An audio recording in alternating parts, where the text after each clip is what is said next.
All right. Hi, everyone. Good morning. As you guys are coming in, we would love to hear where you're from. So if you just want to pop it in the chat, maybe what is your role in a district and then where are you located? Throw it in the chat so we can see. We'll get started in just a few minutes. Let a few people trickle in here. I'm located in San Diego. Fun fact, we just surpassed Seattle in the amount of rain that we've gotten this year. So that is wild. Where are you guys from?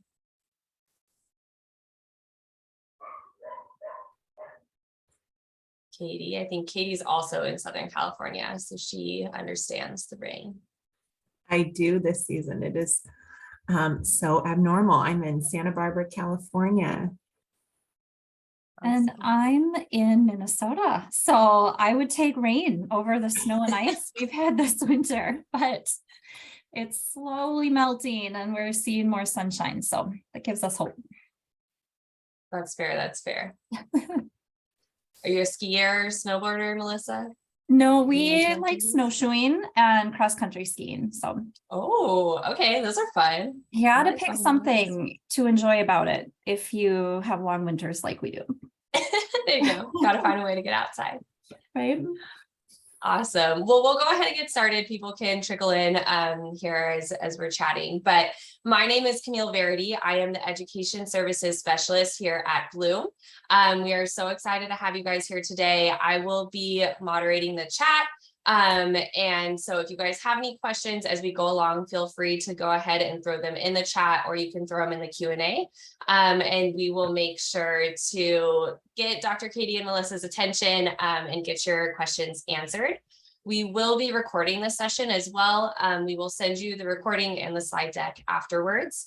So do not fear if you miss a piece, you'll get it after. And we are just excited to be here with you guys today.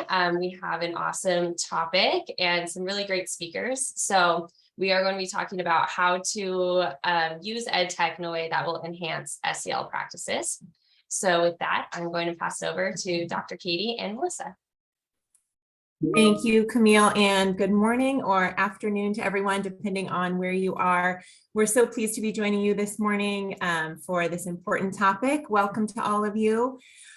Just wanted to introduce kind of a quick agenda for the day. We'll be here for about 45 minutes discussing social emotional learning and how we can best integrate it with our EdTech practices, our EdTech that we have available to us in the classroom. And we're hoping that you're going to leave with just some really practical, concrete ideas for how to use your classroom technology to better enhance and integrate some social emotional learning strategies into your classroom, into your school day.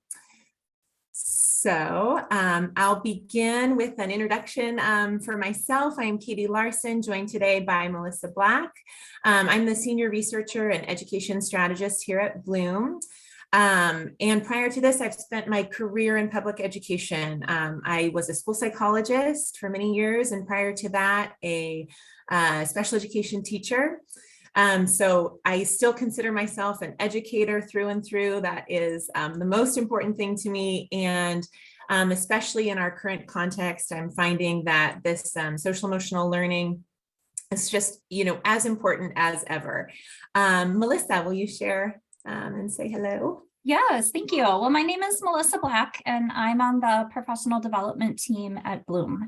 My background is also in education. I was in the elementary classroom for just shy of 20 years. Most of my time was spent teaching second grade, but sprinkled in a few other grade levels there as well. I've always had a passion for integrating technology in the classroom with all the things. As well as in just best practice, instructional design, ways to engage learners. So that led me to this role with Bluum. Thanks, Melissa. Yeah. And I am hoping that our chat is active so that we can hear from a couple of participants about their own role and maybe grade levels taught, subject matter taught, and even sharing a little bit about one or two pieces of technology that you have available to you in your classroom. I know that when Melissa and I visit with schools, we are frequently talking about student devices, about teacher devices. We're talking about interactive flat panels. Melissa, what are some of the other pieces of technology that you're finding most common in classrooms these days? Gosh, you named them. Those were the three that came to mind as well as like the Google application tools and integrating those with all those devices you mentioned. Yeah, we see a lot of schools using Seesaw in the younger grades. Just really quick, Katie, it sounds like the chat is maybe disabled. So if you guys want to pop it into the Q&A, we'll be able to see any questions or comments. You can throw them in there for now. And yes, we would love that. Please do share in the Q&A and we'll go ahead and share those responses out. We'd love to hear from you so that we can be sure that we're addressing some of those pieces of technology that are right in front of you at this moment. And if you could also share beyond that, if you could also share, I wanted to open sort of with a bit of a kind of a thought exercise. Something I like to do with different audiences is ask how when you think about your classroom, you think about your students, how do you define student success? How do you want your students to feel when they come into the room? How do you want your students to feel when they leave at the end of the day, at the end of the year? What does it mean to you to know that your students are successful? What are some of those thoughts you might have?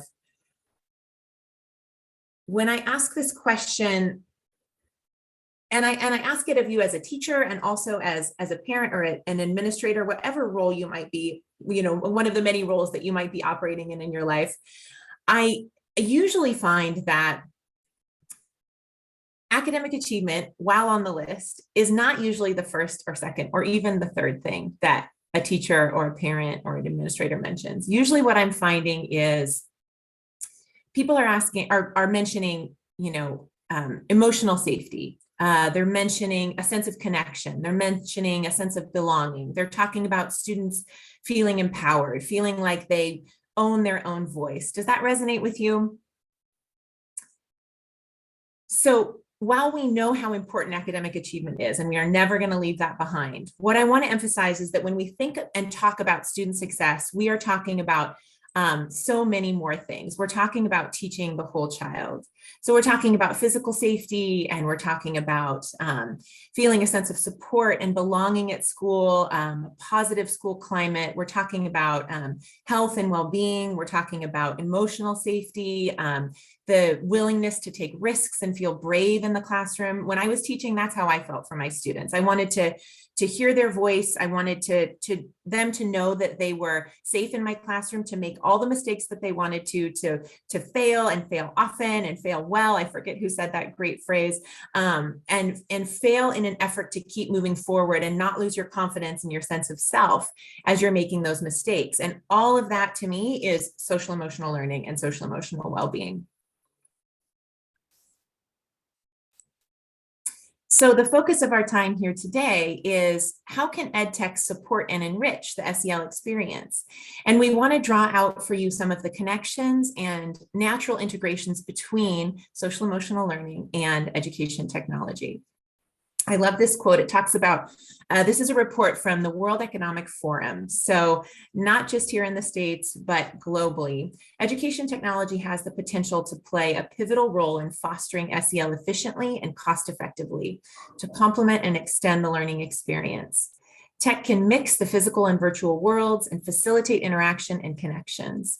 Technologies such as virtual, augmented, and mixed reality, robots, video chats, now we're talking about, of course, ChatGPT and AI, and virtual tutors allow for a much less passive and more interactive experience. So my hope is that today you'll leave with a framework for integrating both of these in a meaningful way, SEL and EdTech, along with some really concrete ideas. And this quote for me sets the stage for this perspective about SEL and EdTech together. The report from the WEF all the way back in 2016 goes on to provide recommendations and kind of areas for growth around SEL and EdTech. The key ideas, where are we going? They talk about using what works. We've seen a lot of this done in my mind, through STEM products, how to leverage problem solving and social awareness and responsible decision making through STEM products. We've talked about embedding features so that it's not just one more thing that a teacher has to do, and thinking about thinking outside the box and thinking beyond what you know in your classroom. What are some of those things like ChatGPT, like AI, that are coming into our awareness that are so important? So this is how we're going to talk about the tech today, as integrated, as embedded, and thinking progressively and thinking kind of outside the box and forward. Making the case for why this is such an important thing to do. I often think about how we are, I think of myself as sort of maybe one of the last generations, Melissa and I were talking about this the other day, of folks who had a clearer sense of where our jobs might land, where how our teachers were educating us for the jobs that we have today.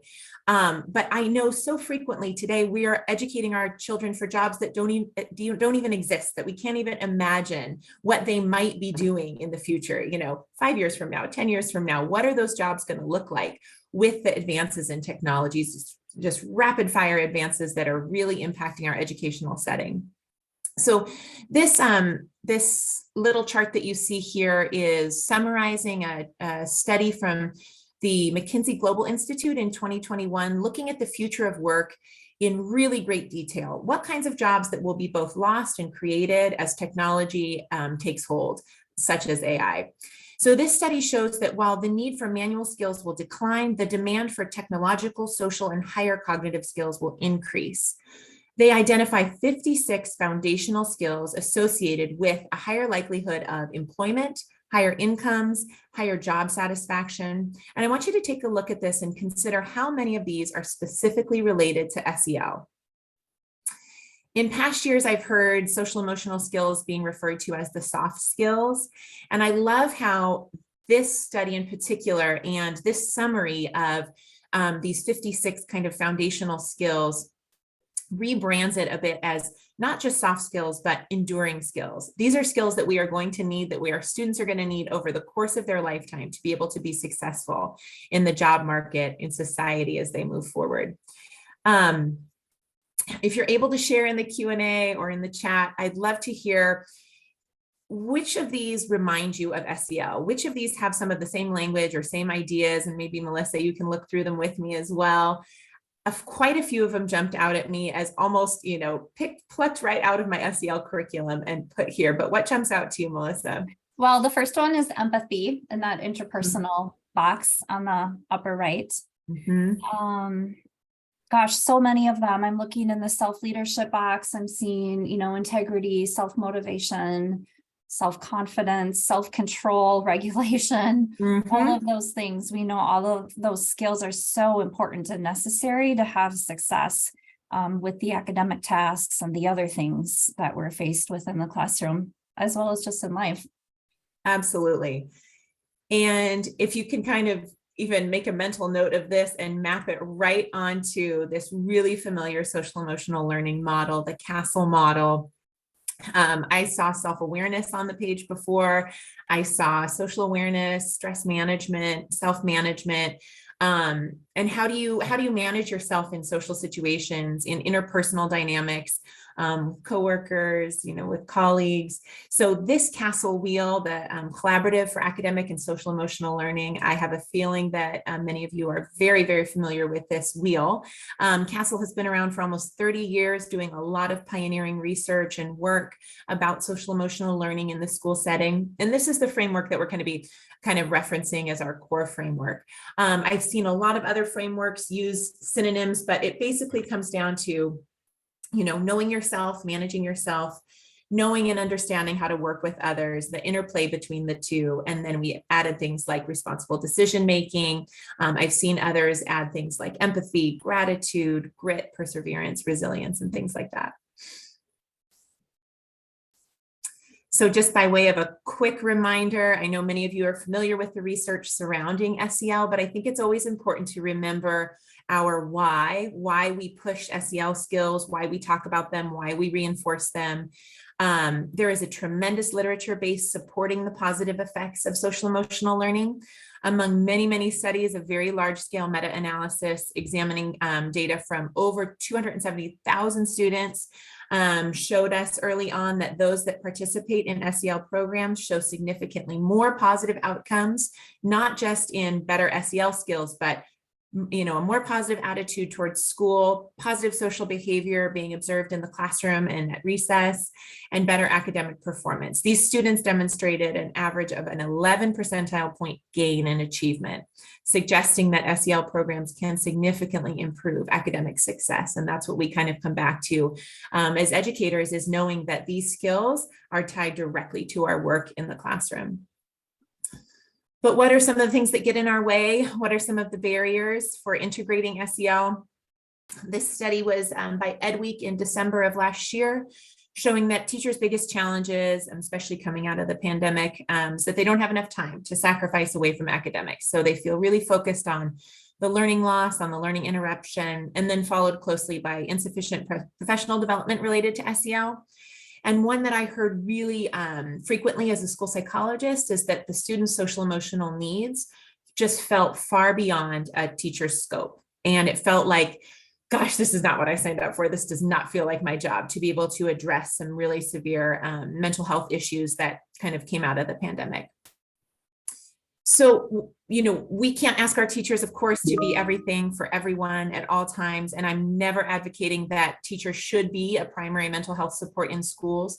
But SEL programming, to me, is a universal tier 1 support that can be incorporated across all parts of the day that helps, fold in behavioral, social, and emotional supports into that tier 1 universal, addressing everyone in the classroom kind of intervention. We know that the need is there. Of course, my own experience as a psych recently through the, before the pandemic, through the pandemic, and after the pandemic is that my caseload tripled, I want to say, as we made our way through the pandemic and came back to school. And the depth of the need is really big. And so we know that SEL kind of lays the foundation for students to all have a connection and at least that basic knowledge and understanding of some of the skills that lead to better mental health. So how do we meet this tremendous need? How do we build SEL programming and continue to weave it into the school day in a way that doesn't feel overwhelming for teachers, like it's one more thing on their plate?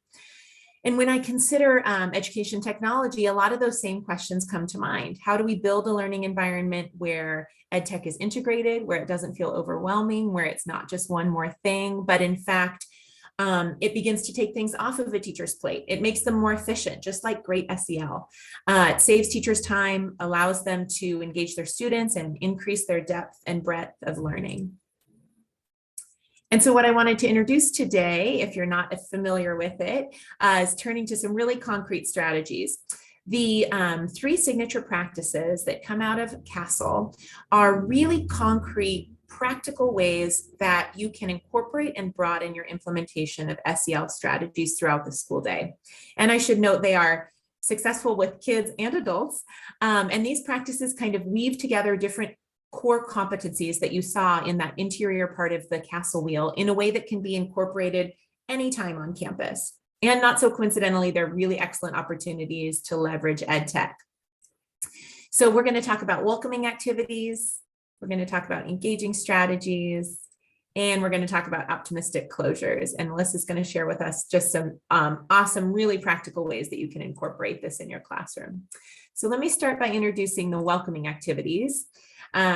This is really just describing opening every day, every class period, or even staff meeting, if you're an administrator, with a welcoming, inclusive activity, a routine or a ritual that helps to build community within your classroom, set the tone for the work or the day ahead, and connect to the content that you're going to be working through. The connections to SEL that come out of this are many, and you'll see as we go through Melissa's examples that there are lots of opportunities to use this to think about self-awareness, self-management, and your students in relation to one another. So Melissa, I will advance to your slide and you tell me when you want me to click through, okay? All right, perfect. Let's just hang out here for just a minute. So yeah, I am excited to share some practical strategies and things you can hopefully begin implementing as early as later today or tomorrow in some of these cases. And some of them, they're obviously going to be dependent on the technology you have available to you, but I'll try to go through just a wide variety of tools and hope that you can make them adaptable to your needs. We will be sharing out these resources with you after the webinar, and you'll see here on these slides, the ones that are underlined are hyperlinked, and they will take you to a location with more information and more resources. So know that that is coming. If you want to go to the next slide, Katie, I'll give a couple of examples from that slide you saw there. So the first one is just right off the bat, engaging your students with some sort of interactive morning message. I had smart technology in my classroom, so when my second graders came into the room, I always had a message displayed on the smart board first thing, and they were in the routine of going there and reading it. To take it to the next level, I'd love to add a layer of interactivity. So maybe that's a drag and drop component. Maybe the students need to, order their lunch when they come into the classroom by sliding their name to hot lunch or home lunch or whatever applies. Maybe it's a question of the day or some like SEL check-in kind of question, and they're dragging an emoji to show how they're feeling coming into the day. Another idea of something you can include on these interactive messages is a task list. And that goes back to that, CASL model and just setting up the expectations and the routine of the day of really getting students in the role of taking responsibility and self-regulating and just having that self-awareness of their responsibilities upon entering class. So getting them into that daily routine to stop there first and read the morning message and then take care of whatever activity you've provided for them. These kind of interactive activities also spark conversation amongst the students as well as between the students and the teacher. Another example that you see here on this slide is those of you who use Google Classroom, utilize that stream, that class stream. Use that to pose a question of the day. Get your students in the routine of coming in and logging in and checking that. That stream allows them to be able to comment and interact with each other. Or you could also just give them those first few minutes of class to send a message directly to you. If that routine is in place, they'll know they'll come in and have someone who's going to listen to them. They can share whatever they need to share, even if you're not physically available at that moment, because that's a busy time, right? When your students are all filing in and you're getting ready to start class. For the younger classrooms, if you're not using Google Classroom, if you're using Seesaw, the Seesaw blog is another really great way to just encourage and foster interaction through some sort of a question of the day. Let's see. One other thing I wanted to point out on this slide, on the right-hand side, you'll see the morning check-in image. That's coming from a Google form, and that is what is linked on the page prior, the slide prior that you'll be receiving. So this is a free resource created by a teacher, and there's links on it to all different sorts of Google Forms. So you could post that through whatever your learning management system is, whether it's Google Classroom, Seesaw, and there's also end of the day Google Form check-ins. Once you click on one of those resources, it's going to force you to make a copy of it. So you also have the option to customize it. But this one that you can see the little example of has emojis, for the students to just raise that self-awareness, click on how they're feeling.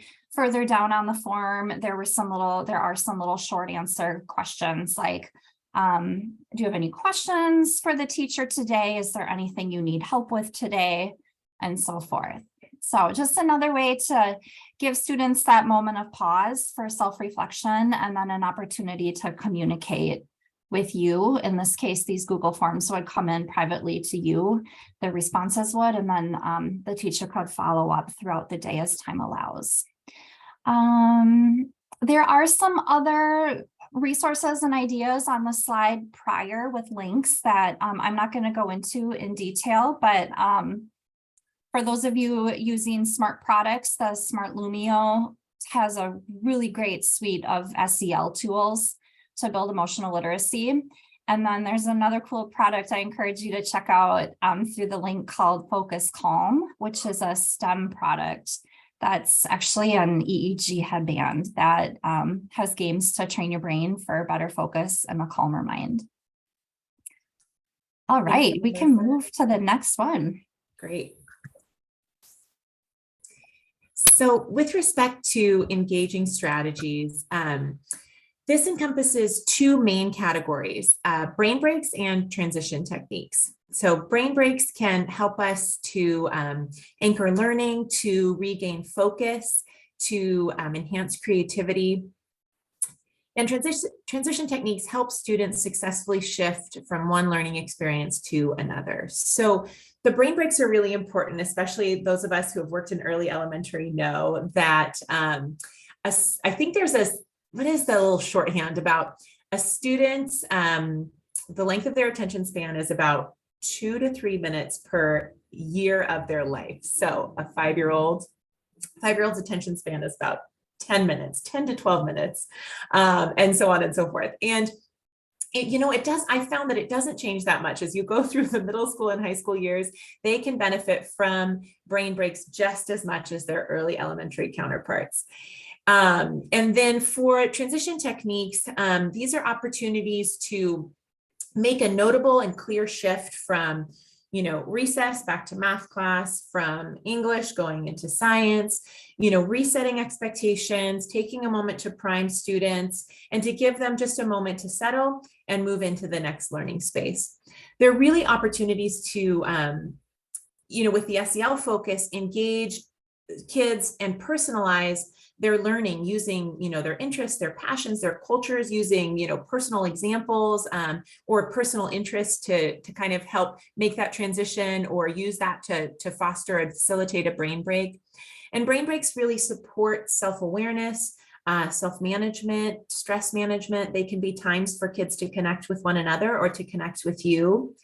And in my work as a school psychologist and as a special education teacher, I found that, a lot of kids with disabilities need the transition time. They need the time to mentally shift from one activity to another. And the more that shift is clear and the more that the shift can be sort of guided for them, the more successful they will be as they go from one to another. And so it really impacts classroom management overall. And Melissa's got some great examples to share with us. Yeah, and just to piggyback off of all of that great information, Katie, we can really also set our students up for success by having just clear schedule, clear expectations, so they know what to expect. Building brain breaks into that schedule, I found, was super helpful. I would even have them posted on the board, between subject areas. And some of them, they just learn to know the routine. We come back from recess and lunch, we sit down on the carpet, so-and-so is in charge of pulling up a brain break on the interactive flat panel. So embedding all of those things into your day can just help with that success in classroom management. One of my favorites you see on the screen here is Go Noodle. Before we go to the next slide, though, I will be walking through some of the other examples and ideas you see here. I did see the question in the chat and Camille's response. Thank you. But yes, this will be shared out with you. So you will be able to click on all of these links to get right to these resources yourself. But Katie, if you want to hop to the next slide, just a little note about Go Noodle before we take a look at an example. So this is a free resource for teachers. It really is geared more elementary. I think you could probably stretch into the middle grades, but check it out. See if you think the activities would be a good fit for your students. What I love about Go Noodle, among many things, is there's such a variety of engaging video brain breaks. So it could be something calming, something to encourage, refocusing, active movement. There's even some just kind of like riddles and brain teasers and activities where students have to like partner up and collaborate together to do some sort of a task. We have a little example of a focus brain break here. We won't watch the whole thing, but Katie's just going to click play. We'll give you a little preview. Get moving.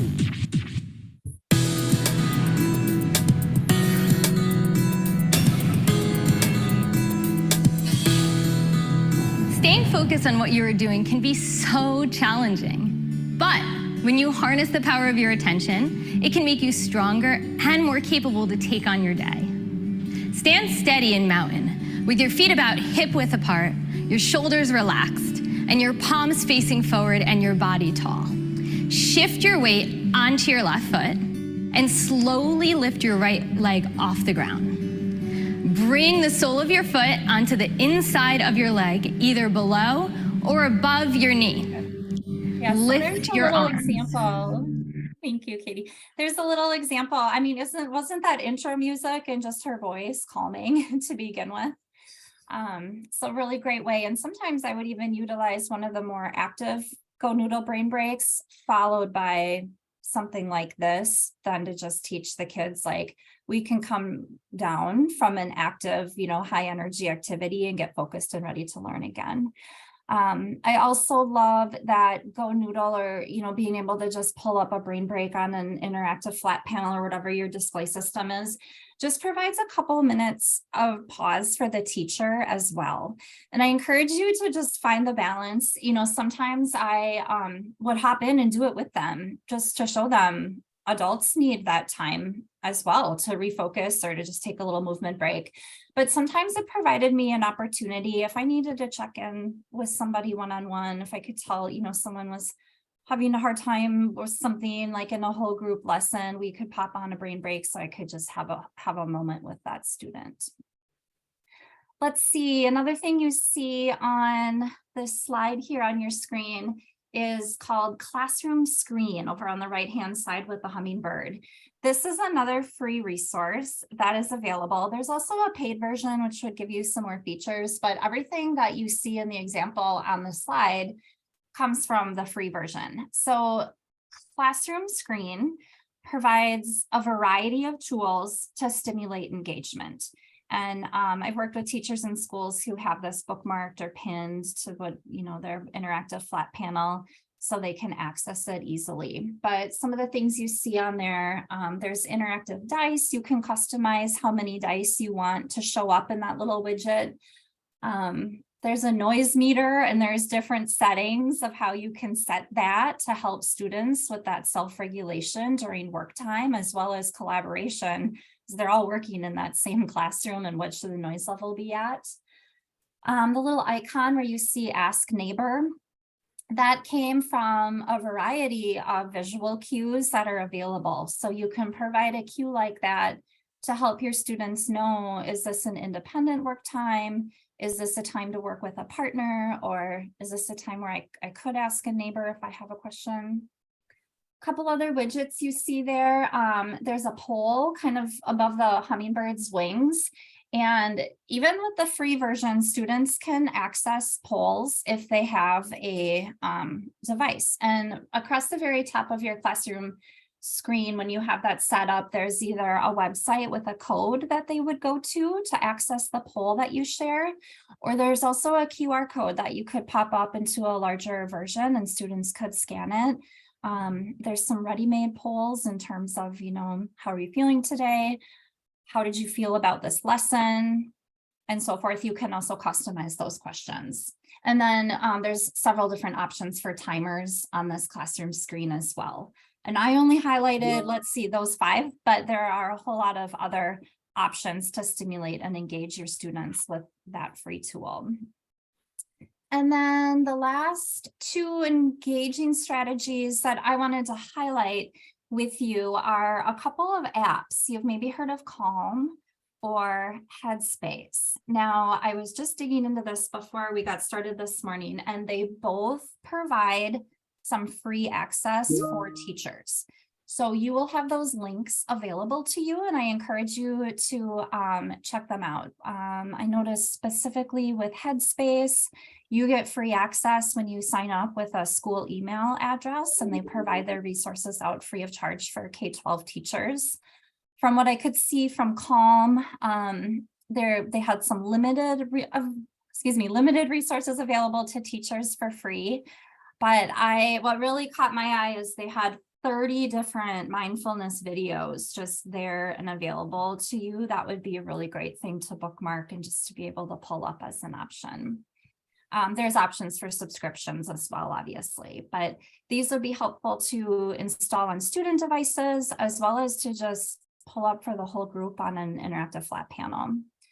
But just another example and tool that you could build into daily routines and make available for your students as an option for self-regulation. There are some other ideas listed on the slide just before this one that you will have links to explore as well. But one thing I do want to encourage is if you do have an interactive flat panel in your classroom, check out what kinds of tools and widgets are available to you on that panel or with the software that comes with it. Because chances are you have some built-in timers, spinners, group makers, things like that, that could help engage your students throughout the day.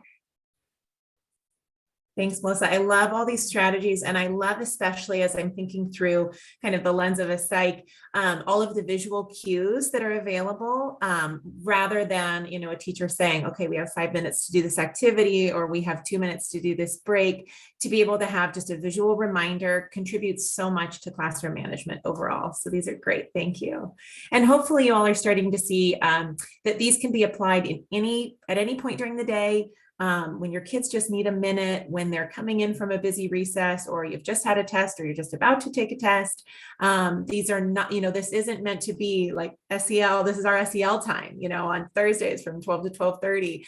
These things, these strategies, the welcoming strategies, the engaging strategies, you can apply those at any time throughout the school day to help continue to enrich your SEL strategies. Let me move forward through this. And so finally, the optimistic closures. This is the third of the SEL signature strategies from Castle. And I think the name is a little misleading. It's not necessarily a cheerful, happy, rah-rah ending, but really it's setting aside a moment to reflect on shared and individual experience. It's helping everyone leave your class, the school day, your class session with appreciation, with energy, looking forward to connecting again. So it's really just ending in a thoughtful and meaningful way. It helps to honor self-awareness and social awareness. Ending it with intention allows, if you're doing it right, it's allowing all student voices to be heard or have an opportunity to contribute and have their voice be heard. And it allows you to reflect. And I love that phrase that we don't learn from experience, we learn from reflecting on experience. And so when I think about optimistic closures, I think about having an opportunity to reflect on experience. So Melissa has some great ideas to share with us related to optimistic closures. Yeah, I love that, Katie. I just love that idea of really being intentional about closing class. And that definitely takes some diligence and commitment on the teacher's side. It's so easy to run right up to the last minute and then you're in a rush trying to get out the door. But we're going to address that here in some of these ideas as well. And that reflection time, as well as just kind of bringing the closing of class to a calm space and opportunity for students to feel like heard and accepted and a chance to contribute. We'll just send them out the door and hopefully such a great state of mind. So we're going to talk about how you could use some collaborative spaces to provide an optimistic closure for your students. And then a couple other ideas that you see here on the screen too. So if you want to go ahead and go to the next slide, Katie, I'm going to start with some of the the collaborative spaces. So Google Jamboard is one that you're actually going to get a chance to try out and participate here with us in just a couple minutes. But anybody can participate in a Google Jamboard as long as they're provided with the link. However, you would, as a teacher, need a Google account in order to create one, but it is a shared collaborative workspace.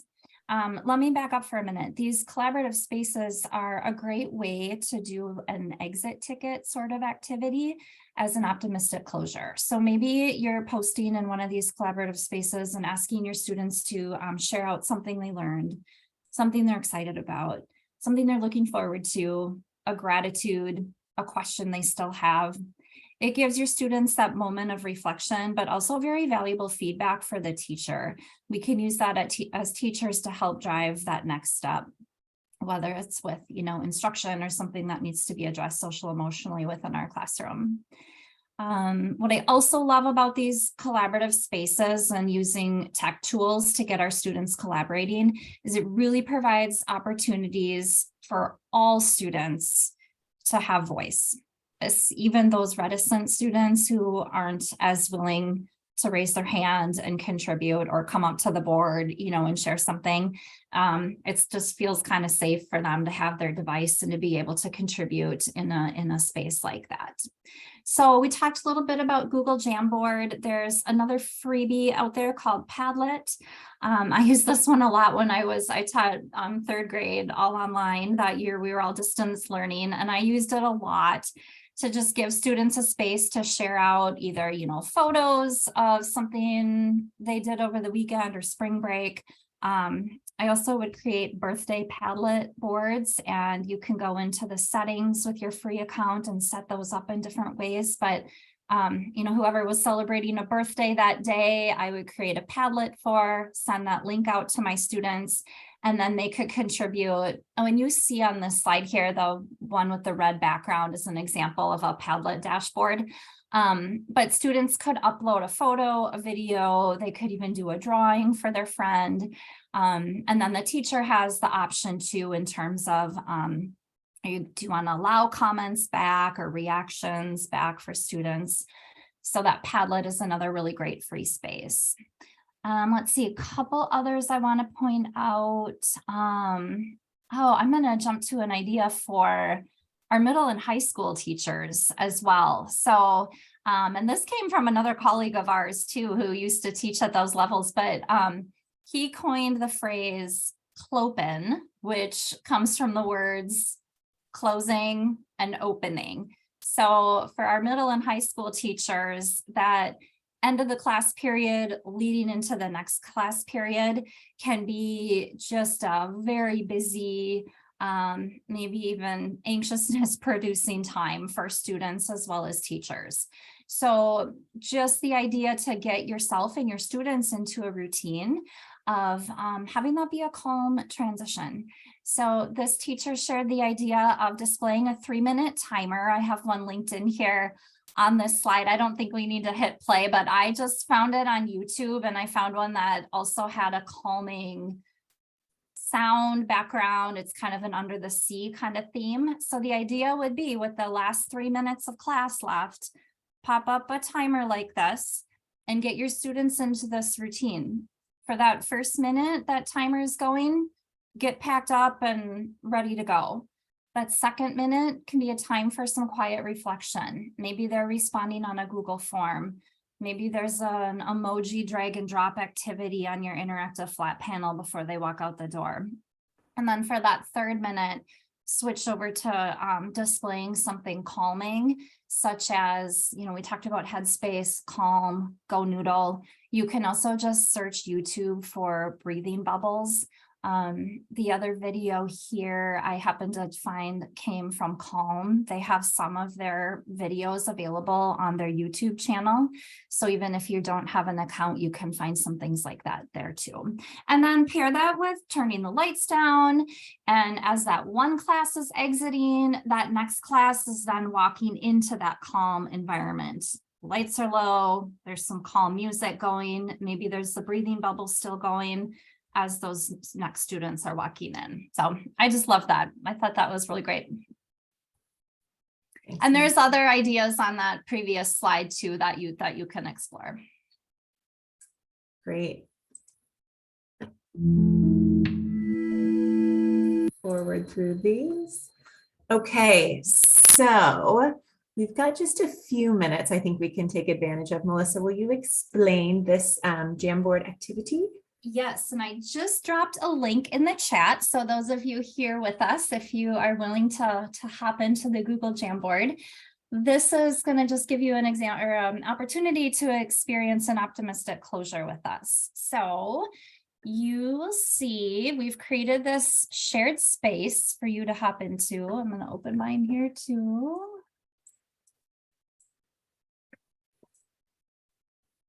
And the directions are right there on the screen for you. Dr. Katie, I wonder if you can click on that link through the Yes. slideshow and just display what it looks like. Yes. There we go. Oh, and I see a lot of you are in there already. Thank you. So over on the left-hand side, if you haven't used Google Jamboard before, there are some tools available to you. You might like the sticky note, which is the fourth one down, but you can go ahead and grab a sticky note. It'll allow you to type right on it. And please share with us either an appreciation, and this comes from a classroom strategy too, that you can use in a closing to have your students share an appreciation, an apology, or an aha. So it could be something you appreciated that you learned today, an aha that you're excited to take back and implement. An apology, hopefully not applicable in this setting here today, but in a classroom, we want to give students that time and space too. So go ahead, just take a minute to reflect and share with us. And Melissa, can we keep this Jamboard open? It'll stay active, so we could check back in and share those, share some of those ideas out when we follow up with you all with the slides as well. Oh, there, yep, absolutely. Great. Oh, awesome.